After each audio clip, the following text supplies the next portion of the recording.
ప్రకారం ఏమైందంటే ఒక 50 నుంచి 60% మాత్రమే మొక్క తీసుకుంటాం. మనం వేసే 50 కిలోల కట్ట కానీ 100 కిలోల కట్ట 100 కిలోలు వేస్తే 50 నుంచి 60 అంటే ఈ 100కి 50 నుంచి 60 కిలోలు మాత్రమే మొక్క తీసుకుంటుంది.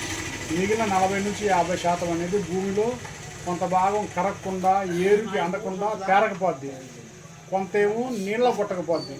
మనం నీళ్ళు పెట్టినప్పుడల్లా కొంత కరిగిపోద్ది, కొంత ఏమో ఎండకి ఆవిరైపోద్ది. భూమిలో 2 అంగుళాలు లోతున్నా కానీ 1 అంగుళం లోతున్నా కానీ ఎండ అంతవరకు తగిలి ఆవిరైపోద్ది. అట్లా 40 నుంచి 50% సుమారు ఒక అరకట్ట మందు వేస్ట్ అవుతుంది అనమాట. ఇదేం చేసింది ఈ మందు అంటే, ఈ 3 బ్యాక్టీరియాలు ఉండటం వల్ల మన మందు కట్టను మొత్తాన్ని పట్టించి భూమిలో అంతకుముందు మనం ఇప్పటివరకు పేరకపోయిన మందు కట్టను కూడా మొత్తాన్ని కరిగించి మొక్క కందిస్తుంది. ఈ 3 బ్యాక్టీరియాలు భూమిని శుద్ధి చేస్తుంది, గుల్లబరుస్తుంది.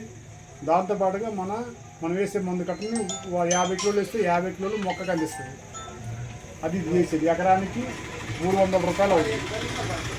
పట్టించేస్తే ఏమైందంటే మనం ఒక 2000 రూపాయలు పెట్టి ఒక 28 కట్ట కొంటే ఆ 28 కట్ట 2000 రూపాయల విలువని ఇది పనిచేపించింది. లేదంటే మీకు దాదాపుగా ఒక 50% ఉపయోగపడింది. చల్లటం కాదు, ఇది మందు కట్ట. మీరు మందు కట్టేసేటప్పుడు మందు కట్టలో పట్టించేసి దాన్ని మనం వేసుకుంటాం. ఎజిటోబ్యాక్టరు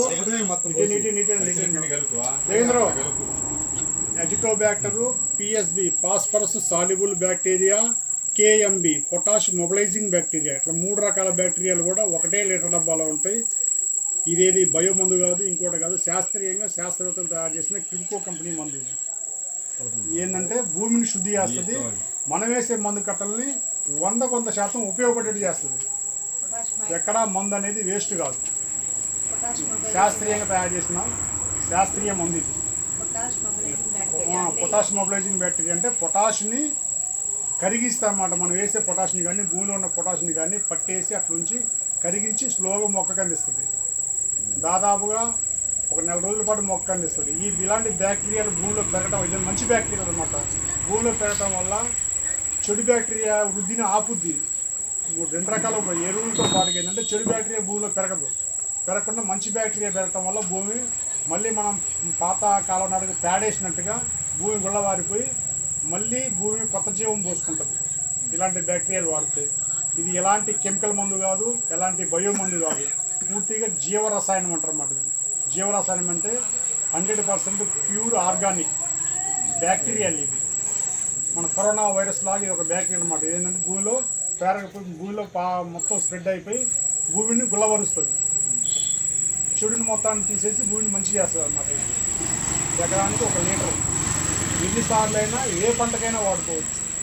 ఇది పైన స్ప్రే చేసేది కాదు, దేంట్లోనైనా కలిపి ఎట్లా వేసుకోవచ్చు. నిండు పదును మీద వేస్తే ఇంకా ఎక్కువ ఉపయోగం ఉంటుంది. నీళ్లు కట్టినట్టుగా మనం వేసుకుంటూ వెళ్తే దీని రిజల్ట్ అనేది 100% చూడవచ్చు.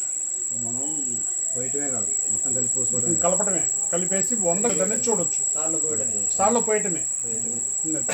చల్లినా మొక్క మీద పడ్డా కానీ మొక్కకి ఎలాంటి డ్యామేజ్ జరగదు. చల్లినా ఏం కాదు. కాబట్టి దీన్ని స్ప్రేయింగ్ అవసరం లేదు. స్ప్రే మందుల్లో దీన్ని ఎలాంటి కెమికల్ మందుల్లో కానీ తెగుల మందుల్లో కానీ కలపకుండా కొట్టుకోవచ్చు. కెమికల్స్ అయితే ఏం కాదు కానీ తెగుల మందులో కలపొద్దు. ఇక NPK 1 ఆయన ఇష్టం, మీ ఇష్టం. చాలామంది ప్రతి